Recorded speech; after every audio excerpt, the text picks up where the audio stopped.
Power lifting. Squat, bench press, deadlift प्रतिस्पर्धी ताकत वाला खेल है जिसमें 3 मुख्य लिफ्ट शामिल होती हैं। ये सिर्फ एक खेल नहीं, समर्पण, कड़ी मेहनत, अनुशासन, अस्थायी दर्द और बलिदान का दूसरा नाम है पावर लिफ्टिंग।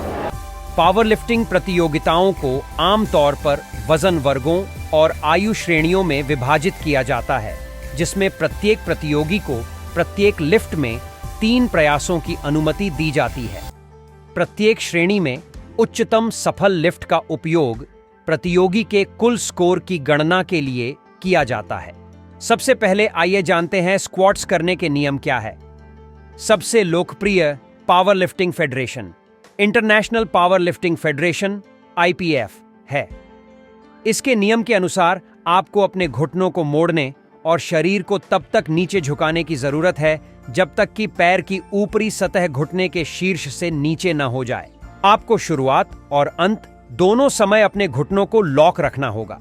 आप आगे या पीछे कदम नहीं रख सकते हैं या बैठते समय अपने पैरों को पीछे नहीं ले जा सकते हैं। आप अपना संतुलन नहीं खो सकते हैं। आपको रेफरी के संकेतों को अवश्य सुनना चाहिए।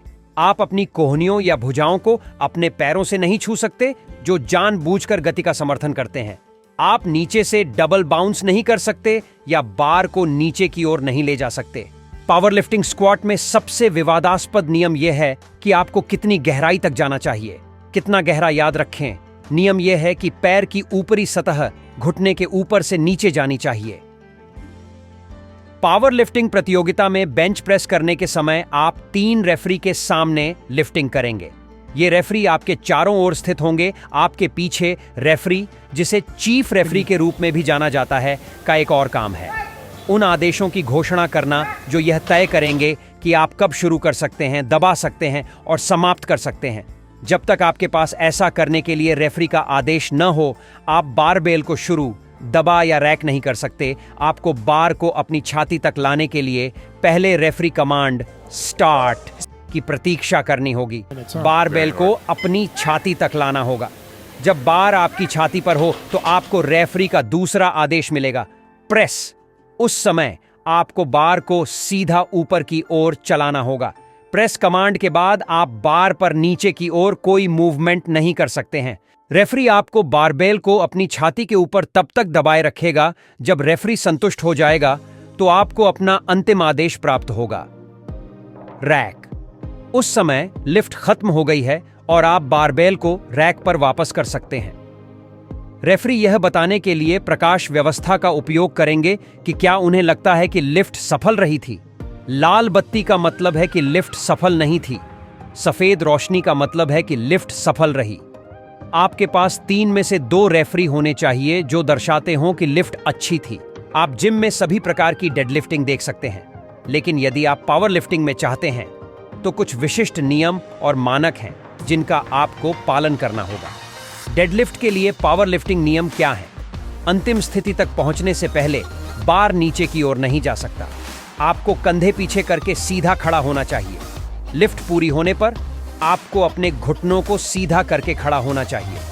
लिफ्ट के दौरान आप बार को जांघों पर नहीं रख सकते।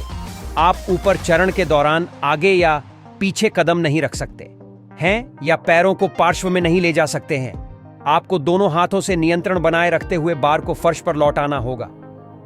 प्रत्येक प्रयास के बाद आप अपने द्वारा उठाए जाने वाले अगले भार का चयन करेंगे। उदाहरण के लिए, एक बार जब आप अपना ओपनर पूरा कर लेते हैं तो आपको अपना दूसरा प्रयास चुनना होगा।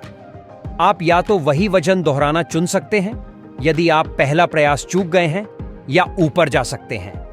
यदि आप ऊपर जाने का निर्णय लेते हैं तो आप उस भार से कम भार का चयन नहीं कर सकते जो आपने अभी उठाया है। कम से कम आपको 2.5 किलो वजन बढ़ाना होगा, और एक बार जब आप भार का चयन कर लेते हैं तो आप वजन नहीं बदल सकते। दूसरा प्रयास पूरा करने के बाद भी वही नियम लागू होते हैं और आप तीसरे प्रयास के लिए वजन का चयन कर रहे हैं। ये नियम स्क्वाट, बेंच प्रेस और डेडलिफ्ट के लिए समान है। एक बार लोड हो जाने पर आपके पास लिफ्ट शुरू करने के लिए 60 सेकंड का समय होता है। लिफ्ट के बाद आपके पास अगले प्रयास के लिए स्कोर तालिका में लोड सबमिट करने के लिए 60 सेकंड का समय होता है। आपके पास दिन के लिए उचित उठाने वाली पोशाक होनी चाहिए। सिंगलेट, टी शर्ट, जूते बेल्ट, कलाई लपेट और घुटने की आस्तीन, सब कुछ उपकरण विनिर्देशों के अनुरूप होना चाहिए। जूते के तल पर कोई चिपकने वाला पदार्थ नहीं लगाया जा सकता। डेडलिफ्ट पर आपकी पकड़ में सहायता के लिए किसी भी स्ट्रैप का उपयोग नहीं किया जा सकता है। अपने भार वर्ग के उच्चतम स्कोर वाला लिफ्टर जीत जाता है। प्रथम आए लिफ्टर को गोल्ड मेडल, द्वितीय स्थान पर आए लिफ्टर को सिल्वर मेडल और तृतीय स्थान पर आए लिफ्टर को ब्रॉन्ज मेडल दिया जाता है। यदि 2 या 2 से अधिक लिफ्टर समान योग प्राप्त करते हैं तो हल्का बॉडी वेट वाला लिफ्टर जीतेगा। वीडियो पसंद आई तो चैनल को लाइक और सब्सक्राइब कर दें।